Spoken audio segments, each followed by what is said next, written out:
Hello friends, আজকে আমি আমার রাতের খাবার নিয়ে এসেছি। এই যে তরকারি আছে, দেখুন পটল আলুর তরকারি করেছি।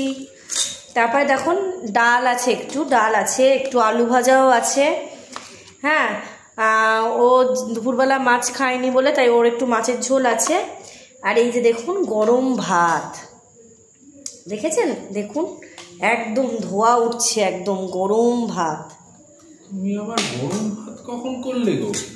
এই তো সকালের ভাত মাইক্রোওয়েভে গরম করে আনা হলো, তাই ধোঁয়া উঠছে। যাই হোক, গরম তো না, গরম তো অবশ্যই, সেটা বলো যে সকালের ভাত রাত্রে গরম করেছে মাইক্রোওয়েভে, তাই ধোঁয়া উঠছে গরম। আচ্ছা ঠিক আছে, তুমি খাচ্ছ গরম, খাও, তুমি খাও। আর এই যে ও একটু চিকেনও, দেখুন চিকেনও আছে, চিকেনও হয়েছে আজকে। মা, হ্যাঁ বাবা, তুমি কখন বানালে চিকেন? জিটু দিয়েছে তো চিকেন। তুই খা না রে, তুই খা, তোকে দিচ্ছি, তুই খা।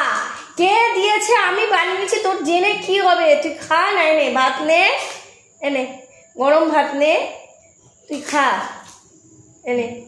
মামা কিছু মনে করিস না, অ্যাকচুয়াল তোর মা অনেক কিছু ভুলে যাচ্ছে।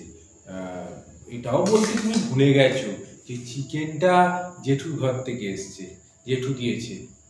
যাই হোক, ওইটা বয়সের দোষ তোর মায়ের, আর কিছু না। যা দিচ্ছে তাই খেয়ে নে, এত করিস না। এরপর বলবে যে আমি করবো না, তুই করবে যা। তার থেকে যা দিচ্ছে তাই খা, এগুলো বয়স হলে হয়। হ্যাঁ, আমার বয়স হয়ে গেছে। মা সকাল থেকে কত কাজ করে।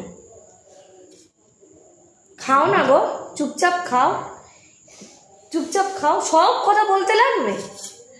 ঠিক আছে ফ্রেন্ডস, আমি এখন পরে আবার পরে ব্লগে কথা হবে। Bye bye.